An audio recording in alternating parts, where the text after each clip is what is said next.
Everyone, today we will discuss about brachial plexus. Brachial means arm and plexus means network of nerves. तो आज हम बात करेंगे arm की nerve supply through the brachial plexus. ठीक है, ये ट्रांसवर्स सेक्शन है स्पाइनल कॉर्ड का. ठीक है, और ये गैंग्लियॉन्स हैं, वेंट्रल रूट गैंग्लियन और डॉर्सल रूट गैंग्लियन.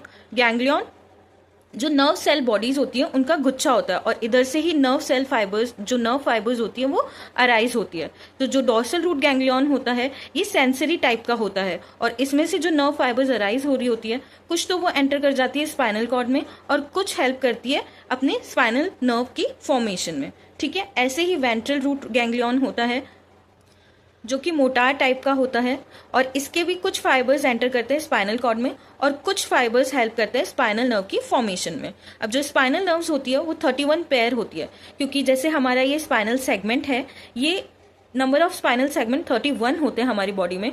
तो कुछ तो राइट साइड से अराइज होते हैं और कुछ लेफ्ट साइड से अराइज होते हैं, मतलब दोनों तरफ से अराइज होते हैं. तो ये 31 पेयर में अराइज होते हैं.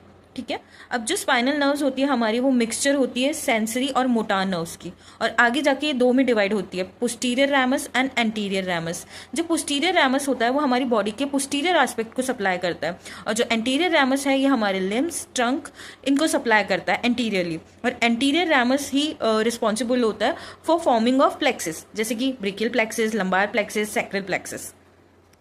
देखते हैं ब्रेकियल प्लेक्सिस. तो brachial plexus C5, C6, C7, C8, T1 की एंटीरियर प्राइमरी रैमाई से बना हुआ होता है. ये नर्व रूट्स होती हैं. ठीक है, अब हम इसको याद कैसे करें कि पहले रूट्स, फिर ट्रंक, फिर डिवीजन, फिर कॉर्ड, फिर ब्रांचेस कैसे आती है. तो इसका एक सिंपल सा तरीका है, जस्ट लाइक अ ट्री.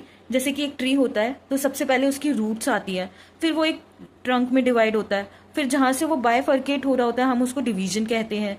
फिर डिवीजन के बाद वो कॉर्ड में कन्वर्ट होता है और फिर कॉर्ड के बाद ब्रांचेस आती हैं. तो ऐसे ही हम याद कर सकते हैं, जैसे कि पहले रूट हो गया, फिर ट्रंक में डिवाइड होगा, फिर डिवीजन आएगा उसका, फिर कॉर्ड, फिर ब्रांचेस लास्ट में.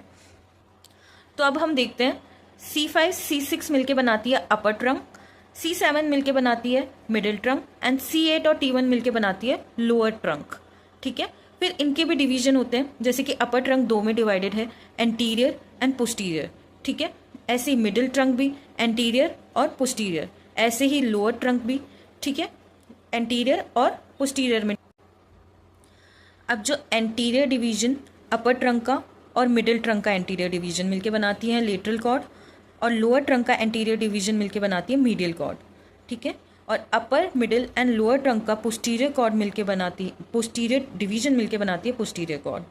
ठीक है, अब इसके ब्रांच करते हैं, इसके ब्रांचेस के बारे में. तो लेटरल कॉर्ड से 3